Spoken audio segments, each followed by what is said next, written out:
belajar. Pertama, pendidikan tidak hanya mentransfer ilmu, tetapi juga mewariskan nilai budaya. Jadi transfer of knowledge, tetapi juga transfer of value gitu ya. Jadi di dalamnya harus mewariskan nilai budaya. Kemudian yang kedua, kearifan lokal menjadi identitas dan karakter bangsa. Jadi eh, apa ya? Karena memang identitas dan karakter bangsa itu juga ditentukan dengan kearifan lokal seperti budaya, adat istiadat yang ada di lokal daerah masing-masing. Kemudian yang ketiga, siswa SD atau MI perlu belajar dari konteks kehidupan nyata di sekitarnya, yaitu apa ya, menghadirkan apa yang mereka alami, apa yang mereka rasakan, apa yang mereka jalani dalam kehidupan nyata sehari-harinya sesuai dengan interaksi sosialnya itu menjadi penting untuk dihadirkan dalam proses belajar mengajar. Kemudian yang keempat, bahan ajar berbasis kearifan lokal membuat pembelajaran relevan, bermakna dan kontekstual. Seperti itu. Karena apa? Kearifan lokal itu sesuai dengan apa yang memang benar-benar dialami oleh siswa. Selanjutnya, pengertian kearifan lokal. Apa sih kearifan lokal gitu ya? Yang pertama, kearifan lokal merupakan nilai-nilai, kemudian pengetahuan, tradisi, dan praktik sosial yang berkembang secara turun-temurun di masyarakat tertentu. Itulah pengertian dari kearifan lokal yang pertama. Yang kedua, dalam konteks pendidikan, kearifan lokal menjadi sumber belajar kontekstual. Jadi berbagai adat istiadat, berbagai bahasa keseharian, kemudian berbagai budaya lokal itu merupakan kearifan lokal yang menjadi sumber belajar kontekstual yang benar-benar real gitu ya, untuk kemudian dihadirkan dalam konteks pembelajaran di kelas maupun outdoor kelas gitu. Kemudian contohnya seperti ini. Banyuwangi, seperti misalkan kearifan lokalnya apa? Tradisi seblang, kemudian batik Gajah Oling, kemudian tarian gandrung, pertanian padi organik. Nah, ini menjadi ciri khas kearifan lokal yang ada di Banyuwangi.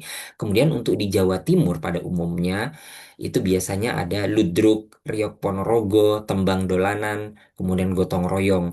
Nah, ini sesuai dengan referensi sebagaimana tertera yaitu Sartini 2020 kearifan lokal sebagai sumber pendidikan karakter anak bangsa.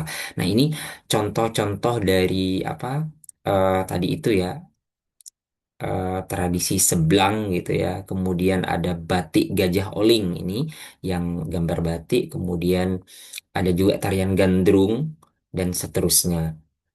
Selanjutnya adalah mengapa kearifan lokal penting dalam pendidikan MI atau SD gitu ya? Yang pertama, membentuk karakter dan jati diri siswa sejak dini. Jadi mereka biar bangga gitu ya dengan produk lokalnya, dengan kearifan lokalnya, maka itu akan menjadi identitas bagi siswa. Mulai sejak dini mereka akan menyadari bahwa mereka memiliki kearifan lokal yang menjadi hazanah kekayaan budaya dari daerahnya masing-masing. Kemudian menanamkan rasa bangga dan cinta daerah gitu ya. Secara otomatis dengan siswa diperkenalkan tentang kearifan lokal daerah masing-masing, mereka akan bangga dan cinta terhadap daerahnya gitu ya. Jadi ketika mereka tumbuh dewasa nantinya, misalkan tidak bertempat di Indonesia gitu ya, atau di daerah tertentu, mereka akan tetap akan bangga dengan identitas daerahnya. Kemudian mengembangkan kreativitas dan kecerdasan sosial kultural. Nah, paling tidak di dalamnya kan kearifan lokal itu ada kreativitas, kemudian apa namanya, bagaimana berinteraksi satu sama lain. Nah, ini akan mengembangkan kecerdasan sosial kultural kepada siswa sejak dini pula gitu ya. Kemudian mendorong pembelajaran kontekstual berbasis pengalaman nyata. Secara otomatis ini akan menstimulasi bagi siswa untuk menghadirkan pembelajaran yang kontekstual gitu ya, karena kearifan lokal itu sesuai dengan apa yang mereka benar-benar rasakan, alami, dan seterusnya. Kemudian, pengembangan identifikasi kearifan lokal. Tahap identifikasi kearifan lokal itu seperti apa saja tahapannya gitu ya. Pertama, observasi potensi lingkungan sekitar sekolah. Jadi lingkungan sekitar sekolah itu diajak observasi, mengamati gitu siswa. Seperti apa contohnya tradisi yang ada di sekitar sekolah, kemudian makanan, kesenian, permainan, bahasa daerah dan seterusnya. Itu bisa diamati oleh guru, siswa dan lingkungan belajar tentunya. Kemudian yang kedua, wawancara dengan tokoh masyarakat atau budayawan lokal.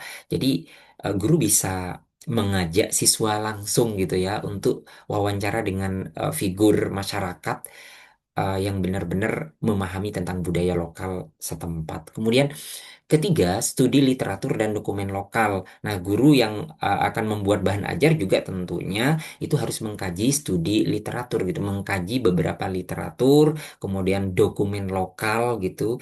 Kalau tadi konteksnya misalkan Banyuwangi, kenapa sih harus bernama Banyuwangi, sejarahnya seperti apa dan seterusnya. Tentunya studi literatur itu bisa berupa perda, peraturan daerah, kemudian sejarah daerah, kemudian folklore gitu. Kemudian yang keempat, analisis nilai pendidikan dari unsur tersebut.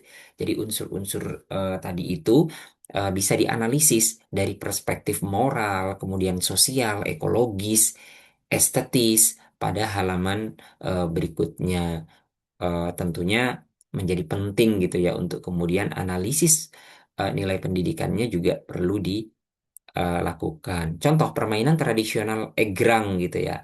Nah, kemudian nilai ketekunan tentunya dalam permainan tradisional egrang itu ada atau termuat nilai ketekunan. Kemudian keseimbangan gimana sekiranya dalam permainan tidak gampang jatuh dan seterusnya itu menjaga keseimbangan. Kemudian diintegrasikan dalam pelajaran PJOK. Nah, ini kan berkaitan dengan gerak tubuh dan seterusnya, keterlibatan penuh anggota tubuh untuk bergerak gitu ya. Nah, ini biasanya bisa diintegrasikan dalam pelajaran PJOK. Selanjutnya, integrasi kearifan lokal dalam bahan ajar MI atau SD. Yang pertama atau metode yang pertama, metode satu, tematik misalkan ya, integrasikan budaya lokal dalam tema pembelajaran. Contohnya misalkan temanya indahnya kebersamaan. Subtemanya tradisi gotong royong di Banyuwangi. Nah, ini bisa diinkludkan gitu ya kearifan lokalnya dalam apa tema pada mata pelajaran yang sudah ada. Kemudian metode yang kedua adalah contextual teaching and learning atau disingkat dengan CTL. Gunakan contoh nyata dari lingkungan siswa. eh jadi lingkungan siswa itu bisa dihadirkan secara nyata. Mohon maaf ini belum selesai di ini ya editing. Oke. Jadi CTL pada prinsipnya kan apa yang dialami, dirasakan, dan benar-benar dijalankan oleh siswa itu kan dihadirkan dalam proses pembelajaran. Jadi lingkungan belajar atau lingkungan siswa itu bisa dihadirkan dalam konteks pembelajaran. Kemudian yang ketiga atau metode yang ketiga adalah menggunakan storytelling dan narasi lokal. Contohnya misalkan kisah rakyat Banyuwangi seperti legenda asal-usul Banyuwangi. Nah, itu bisa dipraktekkan strategi storytelling sehingga siswa akan mengamati, mendengarkan narasi lokal tentang kisah rakyat Banyuwangi seperti itu asal-usul Banyuwangi dan seterusnya sehingga mereka akan lebih melek sejarah, paham tentang sejarah dan seterusnya. Kemudian metode yang keempat adalah misalkan diterapkan dalam project based learning. Maka nanti siswa itu diminta untuk membuat produk budaya lokal sederhana. Seperti apa produknya? Ya mungkin belajar hampir semua siswa kan punya HP gitu ya. Kalau misalkan ingin diarahkan ke situ ya tinggal di foto-foto, terus kemudian bagaimana mereka nanti diarahkan untuk foto-foto itu bisa di range atau didesain sebagus mungkin menjadi prototipe sederhana atau mungkin klasikal gitu ya. Klasikal itu ya sudah nanti disuruh buat produk kayak misalkan tradisi yang ada di sana apa gitu ya di Banyuwangi. Seperti kayak misalkan seperti saya sering sampaikan kayak tradisi endok-endokan ketika di bulan Maulid Nabi. Nah, itu juga bisa difoto atau inilah divideokan sehingga nanti akan menjadi bentuk karya yang menarik gitu ya.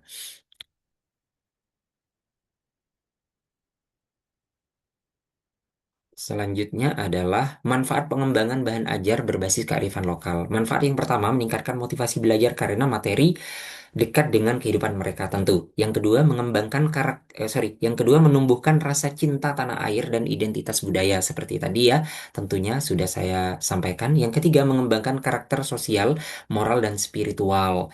Nah, ini budaya dan spiritualitas juga berkaitan moral, sosial karena di dalamnya juga ada interaksi satu sama lain. Maka ini akan mengembangkan karakter sosial, moral dan spiritual pada siswa.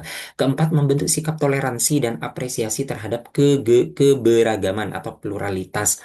Karena ada interaksi sosial, emosional, ikatan emosional gitu ya, maka eh, di antara atau di tengah-tengah perbedaan itu bagaimana saling belajar bertoleransi seperti itu.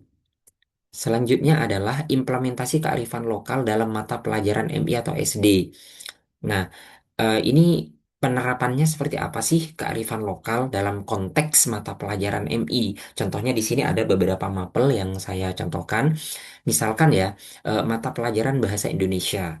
Contoh integrasi kearifan lokal Banyuwangi atau Jatim, menulis teks narasi legenda asal-usul Banyuwangi, atau mungkin legenda asal-usul Jember, Lumajang, dan seterusnya. Disesuaikan dengan konteks di mana guru tersebut mengajar dan akan menyusun bahan ajar berkearifan lokal. Kemudian nilai pendidikannya apa? Literasi budaya gitu ya. Kemudian pada mata pelajaran IPA misalkan, itu bisa eksperimen tanaman padi untuk contoh integrasi kearifan lokal Banyuwangi atau Jatimnya, eksperimen tanaman padi organik Banyuwangi. Atau kalau di Jember itu kan identik dengan tembakau gitu ya. Ya tinggal disesuaikan saja gitu. Kemudian nilai pendidikannya apa? Ekologis, sains lokal. Kemudian pada mata pelajaran IPS misalkan, contoh integrasi kearifan lokalnya seperti apa? Peta budaya Banyuwangi dan Jatim. Atau mungkin kalau di Lumajang berarti peta budaya Lumajang dan Jatim. Kemudian nilai pendidikannya apa? Geografis dan sosial. Begitupun seterusnya. Ada mata pelajaran PKN, SBDP, dan seterusnya, menyesuaikan. Kemudian praktek implementasi oleh mahasiswa PGMB. Ini simulasi nanti sebagai tindak lanjut tugas kita pasca apa pertemuan hari ini. Yang pertama, proses yang pertama gitu ya, modul tematik Aku Cinta Budayaku di kelas 4. Nah, ini bisa dipraktekkan. Kemudian proses yang kedua, buku cerita anak legenda tarian gandrung. Nah, ini bisa diintegrasikan ya untuk kemudian diimplementasikan. Kemudian yang proses ketiga, lembar kegiatan siswa LKS berbasis budaya lokal dengan QR code video dokumentasi. Jadi nanti mahasiswa berkaitan dengan penyusunan LKS di dalamnya juga mencantumkan budaya lokal sesuai dengan daerah masing-masing gitu ya. Kemudian di dalamnya juga ada barcode video dokumentasi, foto-foto dan seterusnya. Kemudian proses keempat, kolaborasi dengan guru SD dan sanggar seni lokal. Nah, ini berkaitan dengan kearifan lokal tadi ya, budaya setempat yang ada di lingkungan kayak di Banyuwangi, Lumajang, Jember, dan seterusnya gitu ya. Nah, maka itu nanti bisa mahasiswa bisa mengajak kolaborasi dengan guru SD atau mungkin sanggar seni lokal seperti itu. Outputnya nanti apa sih dari praktek implementasi ini gitu ya? Outputnya bahan ajar inovatif yang mengintegrasikan kearifan lokal dan nilai karakter. Nah, ini berbasis produk sudah. Terakhir, penutup kearifan lokal adalah akar karakter pendidikan Indonesia. Tentunya di sini anak yang mengenal budayanya akan tumbuh menjadi pribadi yang kuat, berakar dan berdaya karena dia akan lebih cinta terhadap budaya lokalnya dan akan membentuk identitas, mentalitas, kemudian pribadinya akan kuat dan mengakar kecintaannya pada budayanya, kemudian akan berdaya. Selanjutnya, budaya lokal bukan sekedar hiasan, tetapi substansi pembelajaran yang menumbuhkan karakter dan kebanggaan nasional.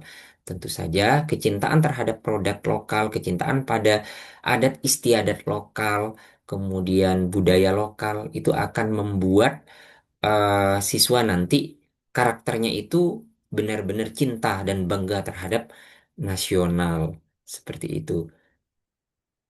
Itu saja untuk penyampaian materi hari ini. Disampaikan terima kasih. Assalamualaikum warahmatullahi wabarakatuh.